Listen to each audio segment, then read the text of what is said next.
आधा घर लिपली नदिया की आधे हठ ठान ली, आधे हठ ठान ली हो। हे भाभी दे दे तू सोने के तिलरिया, तबई घरवाली पब, तबई घरवाली पब हो। हे भाभी दे दे तू सोने के कंगनवा, तबई घरवाली पब, तबई घरवाली पब हो।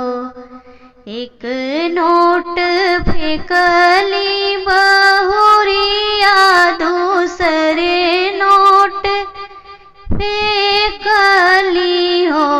ननदी ले ले तू घर के लिपवनी, तिलरिया नाही देबै, तिलरिया नाही देबै हो।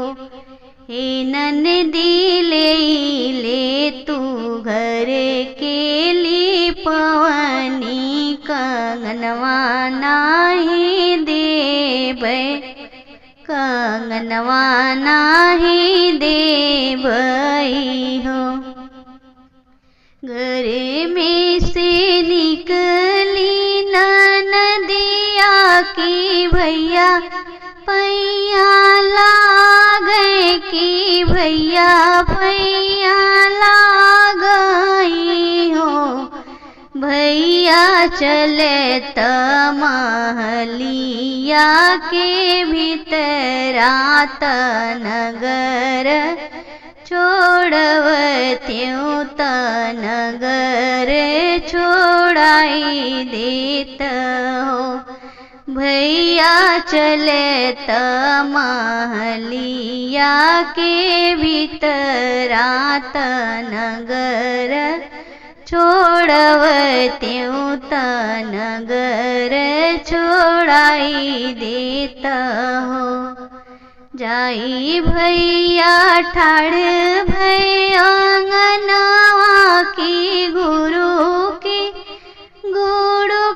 बोले, गुरु की बोले हो।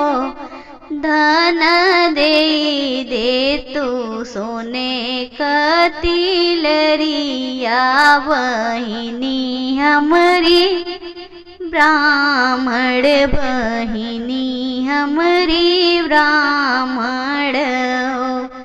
धन देना दे तू सोने के कंगनवा, बहिनी हमरी ब्राह्मण, बहिनी हमरी ब्राह्मण हो।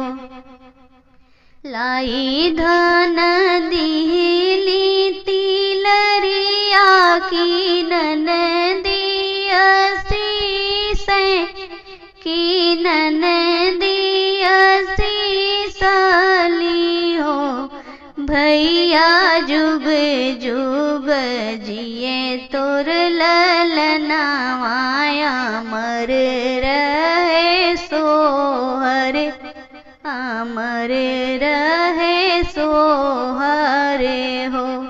हे भैया जुग जुग जिए तोरा ललनावाया, अमर रहे सोहर, अमर रहे सोहर हो।